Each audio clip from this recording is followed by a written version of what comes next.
साथियों, आज constitution club में जदयू के राष्ट्रीय कार्यकारिणी की बैठक हुई और उस राष्ट्रीय कार्यकारिणी के बैठक में एक फैसला लिया गया कि संजय झा जदयू के कार्यकारी अध्यक्ष होंगे।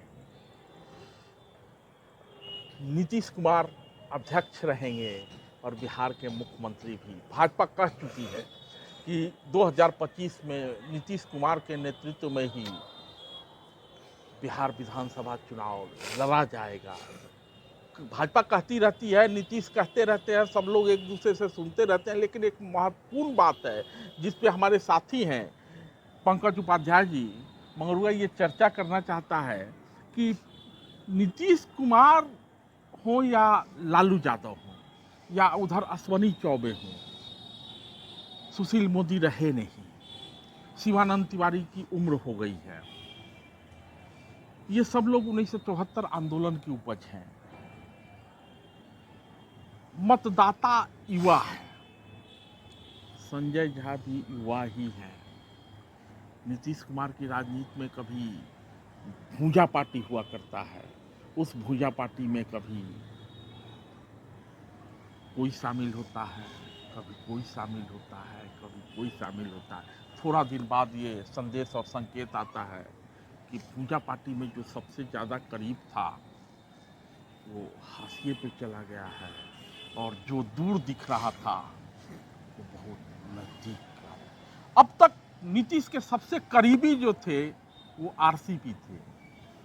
आरसीपी कहाँ है हम सब जानते हैं। उसके बाद चुनाव के दिनों में देखा गया कि अशोक चौधरी नीतीश के काफ़ी करीबी हैं, बिहार में मंत्री हैं, नीतीश के करीबी हैं, लेकिन उनकी बेटी चुन के आती है चिराग पासवान की पार्टी से, एनडीए में ही है, शामवी चौधरी जी। संजय झा वहाँ मंत्री हुआ करते थे, यहाँ उनको लाया जाता है। इन सब का संकेत क्या है? मैंने कहीं एक नई पीढ़ी की ओर जदयू तो नहीं जा रही है, और उस पीढ़ी का समाजवाद से कितना लेना देना है, या सवर्णों को खुश करने की कोशिश तो नहीं है नीतीश कुमार की, क्योंकि मिथिलांचल के ब्राह्मण हैं संजय झा और आगे विधानसभा चुनाव होना है, तो इससे जदयू के राजनीति पे कितना असर पड़ेगा, ये थोड़ा सा। आपने तो साफ बताया ही है कि भारत की सरकार शायद गठन में यही सारे फैक्टर रहे ही हैं, लेकिन अब चूंकि इससे ऊपर की बात करनी है, सरकार तो यहाँ स्थिर सी हो गई, केंद्र की मोदी की सरकार अब यहाँ चलने से लगी है। इनको अध्यक्ष बना के एक नया पैतरा नीतीश कुमार का ये है, मिथिलांचल में सवर्णों का। लेकिन नीतीश कुमार को जो बिहारी व्यक्ति है, बड़े शहरों खास करके दिल्ली में जो लोग रह रहे हैं, यहाँ से कनेक्ट वो नहीं हो पाते, और समय समय पे संजय झा को ये जिम्मेदारी देते रहते हैं नीतीश कुमार। इसके पहले बुराड़ी में हम लोग जहाँ बात कर रहे हैं, वहाँ आपने देखा भी होगा, बड़ा सा एक कार्यक्रम करके लोगों को जोड़ने की कवायद की गई। बुराड़ी में कुछ विधानसभा चुनाव के लिए लड़ने के लिए तैयार भी किया गया। तो संजय गांधी वो कड़ी बन सकते हैं नीतीश कुमार के लिए कि दिल्ली जैसे महानगर को कनेक्ट करें, जहां बिहार के लोगों का बड़ा लंबा वजूद है, सिस्टम है। पंकज जी, मैं उस बात को दूसरे तरीके से रखता हूँ, और वो ये है कि मुझे ये लगता है कि संजय झा राष्ट्रीय कार्यकारी अध्यक्ष बनाए गए हैं। न सिर्फ बिहार में चुनाव है, झारखंड में भी चुनाव है, और जहां हम लोग खड़े हुए हैं, या संजय झा को जहां एक जवाबदेही दी गई है कार्यकारी अध्यक्ष की, यानी दिल्ली में भी विधानसभा चुनाव होने हैं, और दिल्ली में बड़ी संख्या में पूर्वांचल के मतदाता रहते हैं। समय समय पे जदयू वो कोशिश करती रही है जी। तो दिल्ली के राजनीति में स्वाभाविक रूप से यहाँ भी जैसे बिहार में चुनाव होने हैं, दिल्ली में चुनाव होने हैं, झारखंड में चुनाव होने हैं, चुनाव दूर नहीं है। संजय झा युवा भी हैं, और जैसा कि हम लोग चर्चा कर रहे थे कि कहीं जदयू अपना पैठ तो नहीं बढ़ाना चाहती, तो आपने कहा कि नहीं, वास्तव में वो मंशा हो सकती है।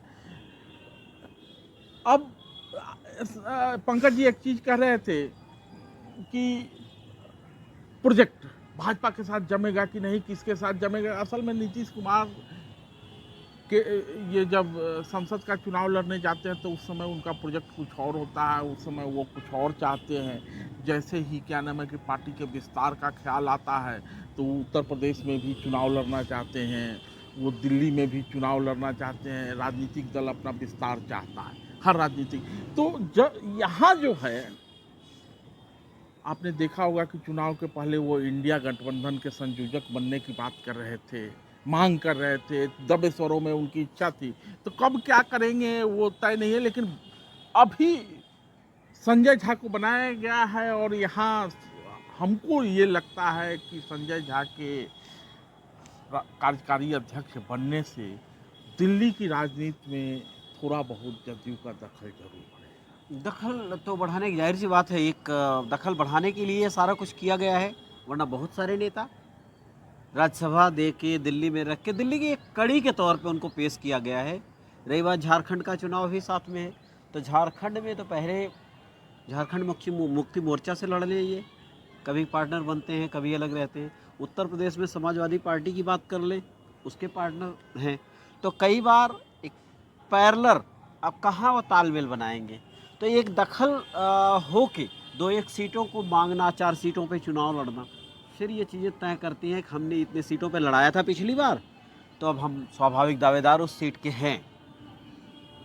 है ये तो यही सब बातें हैं। संजय झा कार्यकारी अध्यक्ष बने हैं, आगे देखा जाना है कि संजय झा कितनी प्रभावी होने, क्योंकि संजय झा की पहली परीक्षा जो है, एक तो केंद्र सरकार के साथ तालमेल के साथ सरकार चले, दूसरी परीक्षा उनकी होनी है झारखंड में, सामने बिहार विधानसभा चुनाव है, दिल्ली का भी चुनाव होना ही है।